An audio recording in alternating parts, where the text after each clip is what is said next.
Hello everyone, তো আমার পিছের ভিউটা দেখে হয়তো বুঝবা যে আমি কত তাড়াতাড়ি উঠছি। তো কিল্লিগা উঠছি, এটা তো ফুল ব্লগ দেখলেই কইতে পারবা। আগে দেখো এই যে ভিউটা, মানে হালকা হালকা কুয়াশা ভাব, পাখি উঠতেছে, মানে খুব ভাল লাগতেছে। আর তোমরা কি ভাবতেছো আমি একলা উঠছি? আহা, আমার লগে আমার পতিদেব উঠছে। তো হেরে কইছি তুলসী গাছের এই জায়গাটা লেপ্পা দিতে। আমি স্নান করে আয় পড়ছি, তাড়াতাড়ি চলো, দেরি করা যাবো না।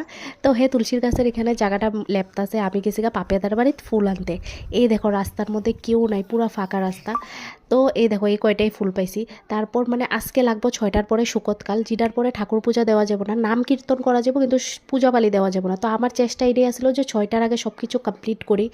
আর আমি একলা করি নেই, আমার লোক আমার ঠাকুর আসলো, আমি জানি আজকের দিনে আমি বুঝছি। আর এই দেখো আমি তুলসী গাছেও দুল দিছি, ঠাকুরেরও দুল দিছি। আমার তো খুব ভালো লাগতেছিলো। এই দেখো স্ক্রিনশটও লয়ে রাখছি খুশিতে যে 6টার লগে লগে সব কিছু কমপ্লিট করছি। আর এই দেখো আমি কি একটা মানে শ্বাস একটা ফালাইছি, মানে আমার থেকেও খুব ভাল লাগছে আজকে সব কিছু তাড়াতাড়ি করে। আর কে কে এমন তাড়াতাড়ি উঠে আসে আজকে দুল দিছো আমার কমেন্ট করো। আর ভিডিওটা ভালো লাগে লাইক করে দিও। Bye bye.